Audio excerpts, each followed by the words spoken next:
Hello friends, welcome to our channel. आपके channel में आपका स्वागत है। अब पंच महाभूतों में से हमने जल और पृथ्वी का कैसे उनको हम बैलेंस करें, कैसे उनकी शुद्धि करें, वह हमने देख लिया है कि हम उनको शुद्ध कैसे कर सकते हैं।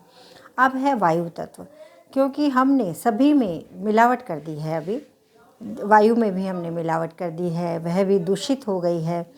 तो हमारे को उसकी पृथ्वी जो मिट्टी है वह भी दूषित हो गई है। तो हम शुद्ध कैसे लें और उससे कैसे फ़ायदा उठाएं। तो हमारे शरीर में वायु तत्व 6% होता है। जैसा कि हमारे शरीर में पंच महाभूत होते हैं, उनका अलग अलग परसेंटेज हमारे शरीर में होता है, उसी से हमारा शरीर बनता है। तो अब वायु तत्व का हमारे यहाँ 6% होता है शरीर में हिस्सा।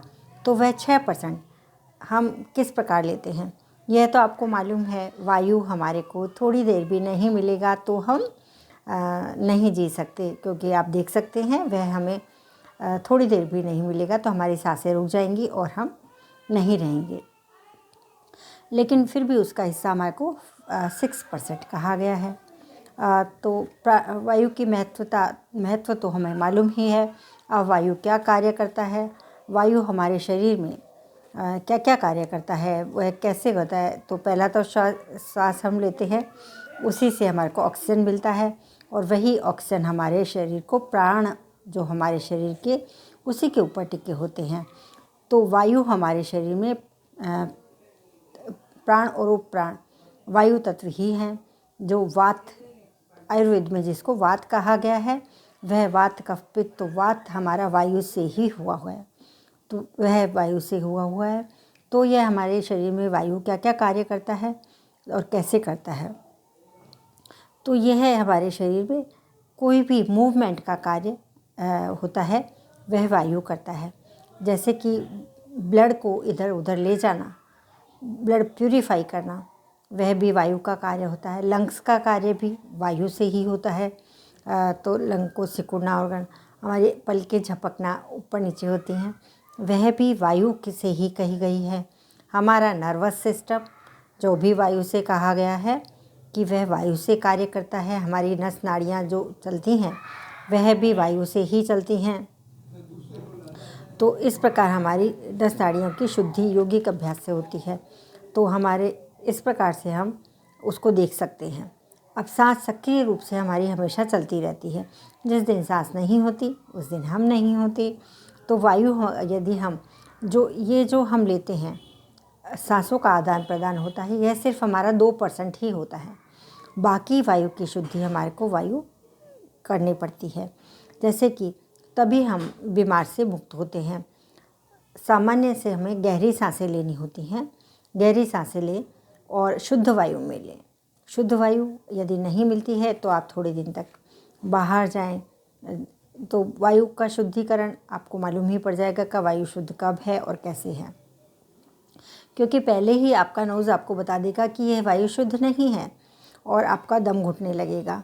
खराब वायु जब आप लेते हैं तो आपका दम घुटने लगता है, तो आपको वह अनुकूल नहीं आता है।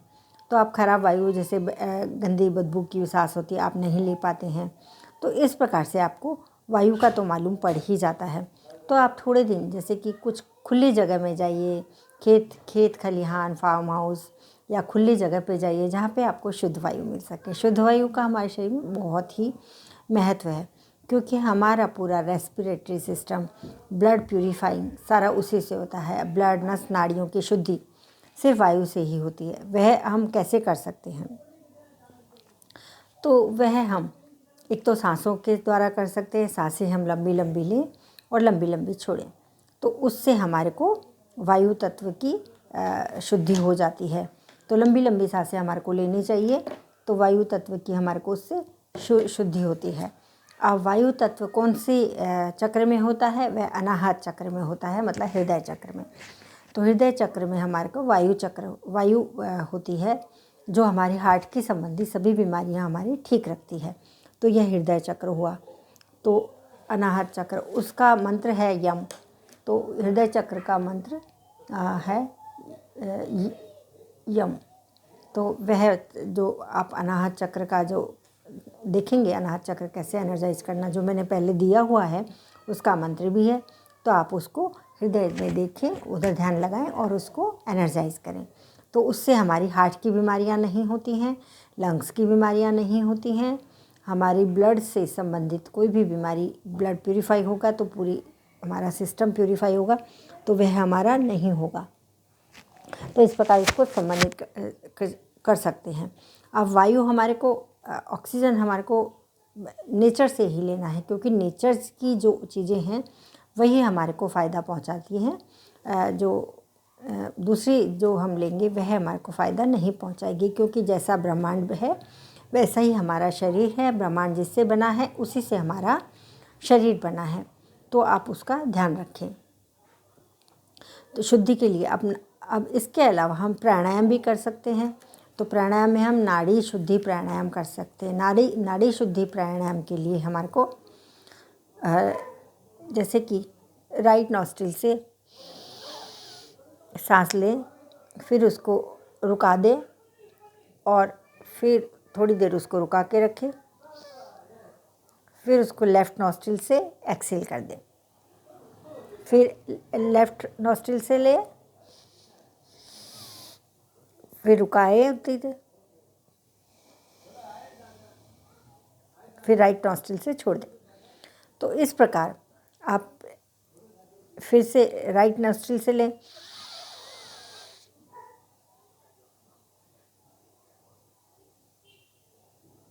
रुकाएं, फिर लेफ़्ट नॉस्ट्रिल से छोड़ दें उसको, फिर जिससे छोड़ा उसी से वापस ले।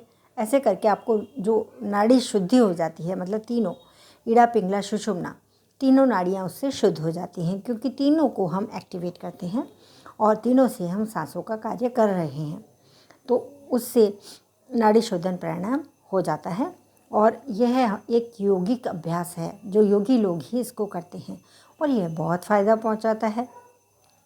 तो आप इस प्रकार से लंबी लंबी सांसें अंदर तक लें, बाहर निकालें और वो नाड़ी शुद्धि प्राणायाम जो होता है वह आप कर सकते हैं। तो उससे तीनों नाड़ियाँ शुद्ध हो जाती हैं हमारी और वह हमारे को फ़ायदा पहुंचाती है, जिससे हमारे को हार्ट डिजीज़ नहीं होती हैं, लंग्स की बीमारियां नहीं होती हैं और हमारा ब्लड प्यूरिफाई रहता है। तो और हमारा नर्वस सिस्टम अच्छा रहता है और हमारी जो मूवमेंट है शरीर की, जैसे कि चलना, बोलना, सोचना भी इवन, वह वायु का ही कार्य है, क्योंकि सोचना भी हम वायु की गति से ही सोचते हैं। तो यह सब कार्य वायु के हैं। तो आप वायु का शुद्ध वायु का ध्यान रखें। शुद्ध वायु नहीं है तो भी आप कहीं भी गार्डन में जाएं, पास में जाएं और लंबी लंबी सांसें अंदर लें और लंबी लंबी सांसें छोड़ें। नहीं तो नाड़ी शोधन जो प्राणायाम मैंने बताया, आप यहाँ से लेफ़्ट नॉस्ट्रिल बंद करें, राइट नॉस्ट्रिल से इनहेल करें, फिर दोनों को बंद करें, उसको यहाँ पे रुका लें थोड़ी देर, जितनी देर रुका सकते हैं, फिर वापस से लेफ़्ट नॉस्ट्रिल से आप उसको एक्सेल कर दें। अब एक्सेल हो गई है, उसके बाद में उसको लेफ़्ट नॉस्ट्रिल से ही वापस इनहेल करें, फिर बंद करें और यहाँ पे रुका दें उसको थोड़ी देर, फिर आप उसको रुका के दोनों नॉस्ट्रिल्स बंद करके उसको रुकाए थोड़ी देर, फिर राइट से वापस छोड़ दें, राइट से वापस छोड़ के फिर राइट से ही वापस लें। इस प्रकार यह नाड़ी शोधन प्राणायाम कहलाता है, जो आपके ईड़ा पिंगला सुषुम्ना तीनों नस नाड़ियों को, 72,000 नस नाड़ियों को ठीक कर देता है। तो यह आप बहुत ध्यान से देखें और बहुत ध्यान से करें, तो यह आपको बहुत फ़ायदा देगा। आपको कोई भी डिजीज़ पास में आपके नहीं आ पाएगी, कोई भी बीमारी आपको नहीं छू पाएगी। तो यह हुआ वायु का जो पंच तत्व में से वायु तत्व है उसका शुद्धिकरण, उसका शोधन। तो यदि आप इस प्रकार से आप कर सकते हैं, इससे आप फ़ायदा उठाएं। यदि आप न्यू हैं तो चैनल को सब्सक्राइब करिए, बेल आइकन दबाएं और आपको वीडियो पसंद आती है तो लाइक, शेयर, सब्सक्राइब कीजिए। और आप कमेंट, सवाल या सुझाव जो भी हो कमेंट सेक्शन में ज़रूर लिखिए। Thank you very much.